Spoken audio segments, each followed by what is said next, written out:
Abraham, you have helped so much in my life, and I just wanted to thank Esther and Jerry and Peter and Lee and Julie and all of the team that brings us together. These are just wonderful, wonderful experiences. Thank you so much. Yeah.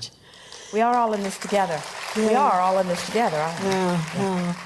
And this is a wonderful venue. I agree, this is the greatest cruise. So my question is the difference between detachment and releasing resistance. Where I'm going with this is that I have certain buttons that get pushed. I see something that, upsets me a little bit. And Do you believe that if the button was pushed often enough, you'd stop being bothered by it? I would hope so. Turns out not so much. I'm sorry, what? Turns out that isn't the way it works. The more you push the buttons that bother you while you're being bothered by them, the more momentum you get about them and the more sensitive to them you are. So, are there any radio stations that you don't care to listen to? Yes. Do you listen to them until they go away? No.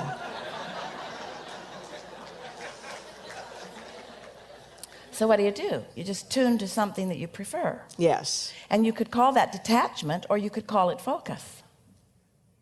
Because you're a transmitting and receiving mechanism, and so when you focus on something that you do want, you're not focused upon something that you don't want. So it's just about choosing. But you're not talking about pushing your own buttons, you're talking about other people pushing them? Yes. Well, what I'm talking about is, what I'm hearing is, it's sort of like detachment is the word that keeps coming up. And for me, detachment... Here's the way we would apply it if we were standing in your physical shoes.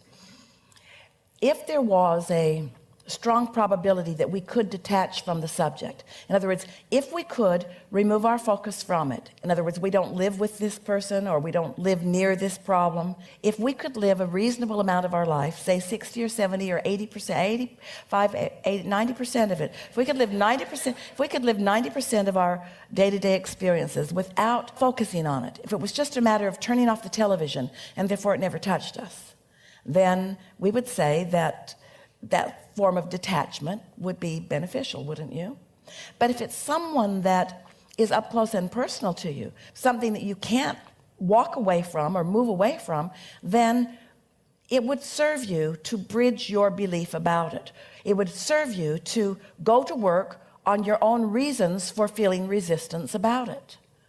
Now, if you really want to know what we know about this important subject, we would say to you, and we're saying it very gently because we don't want to freak any of you out, we would say that it would serve you to detoxify yourself on every subject that bothers you.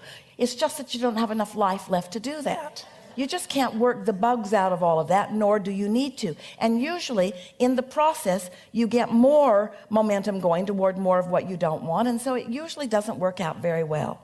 So use your own judgment. Those subjects that you don't need to think about, don't. And those subjects that come up a lot that bother you, find a way of looking at them in a way that feels better to you. Bridge the beliefs.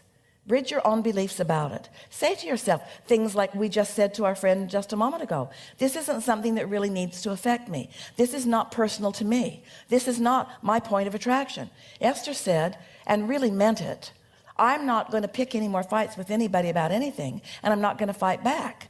And then every now and again, something comes up that she feels like fighting back about. That's just not right. That's not what I planned. That's not what I want. I don't really like that. And as soon as she picks the fight, she doesn't like having picked the fight, and she knows that it could have been a different way. The last thing that we're asking you to do is to look at unwanted things and pretend like you like them. That's not the process of coming into alignment. But what you do want to do is play down things that bother you and play up things that please you. And before long, you'll have a consistent enough vibration. We've been saying this, that law of attraction matches you up with things that are active in your vibration. Maybe we haven't said it exactly that way to you these days. Law of attraction matches you up with things that are active in your vibration. So if you're detached from it, they're not active things in your vibration. So law of attraction is not going to match you up with anything that you're detached from. But then something comes along and suddenly it flares up, it's active again. Now law of attraction is going to match you up with that. And so don't try to be so precise in the way that you live life that you're wanting to run away and hide and detach yourself from things. Just make a decision, a sort of overall blanket decision that goes like this. I have the ability to focus myself into a better feeling place no matter what. I have the ability in time, maybe not right now this red hot minute, but I have the ability sometime today or sometime within the next hour to find vibrational alignment with my inner being. Or I can change the subject altogether and find alignment with my inner being and then go back and address that subject and see if my inner being has a different point of view about that subject. There are all kinds of ways to do this, you see. The only thing that we would not do if we were standing in your physical shoes is feel a grudge and keep it going. We just wouldn't let hot buttons that come up all the time remain hot, because that is the slow, gradual, but steady eroding of your alignment. And that's what makes you stop liking life. It's what makes you not have fun anymore. It's what causes you to wonder why you're born and all other levels of depression. It's not big things. It's not big catastrophic things that are negative that upset you. It's that steady eroding that you do to yourself by focusing on things that bother you and by either not detaching, if you can, or bridging the way you feel about it. Really important conversation. Thank you so much. It's like step 5. You talk about step 5, and we want to go back to something that we just said, because we can feel something going on and we want to make sure that we have been clear about this. We don't mean go into therapy and get to the bottom of anything, because there is no bottom. You will not get to the bottom. You will just keep momentum going. We mean if you've decided that you can't detach from it because it comes up too often, we mean bridge it by making the statement that feels better about it, not looking for the trouble that caused it, making the statement about it that feels better, looking for your empowerment within it. So, for example, our friend who was just talking about sometimes people say things. Esther was that way. She didn't, for a while after Jerry made his transition, she just didn't want people talking about stuff like that. And everywhere she went, that's what they wanted to talk about. The first movie, she went with her sisters to a movie. And they said, what should we see? And Esther said, The Iron Maiden was just out, about Margaret Thatcher. Let's watch that. Let's watch that, because it'll be political. It won't be romantic. It won't be a love story, and it won't be about death. And then the opening scene was this woman sitting at her desk with her deceased husband walking around in ghost form in the background. And Esther looked at one sister and then the other and said, what are the odds of that? And we said 100%. 100%. The things you're not detached from that are active in your vibration are going to come around and come around and come around and come around. And it's not the easiest thing in the world to find something that feels better about something that doesn't feel so good.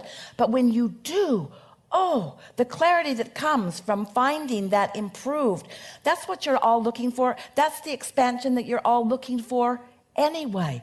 Let us make a very strong and powerful, most important statement that we've ever made to anyone. The thing that is most important, we can say this better. The thing that you like most about being in these physical bodies is your expansion.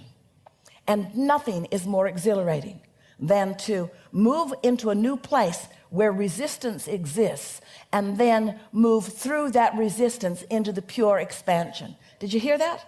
In other words, the resistance is necessary for the expansion, but to move through the resistance into the expanded place, that's the ecstasy that you're all about, you see.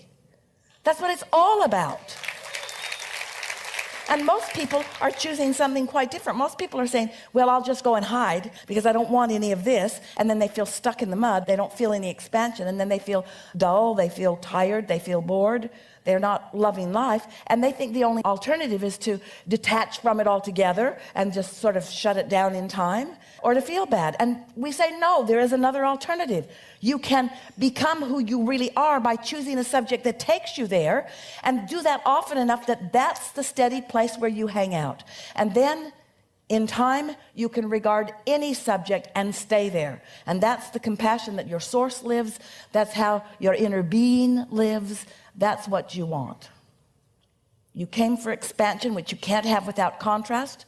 And you don't like the resistance that's in contrast. And you can't have it both ways. You got to accept the contrast because you've got to accept your reason for being. You've got to accept the contrast.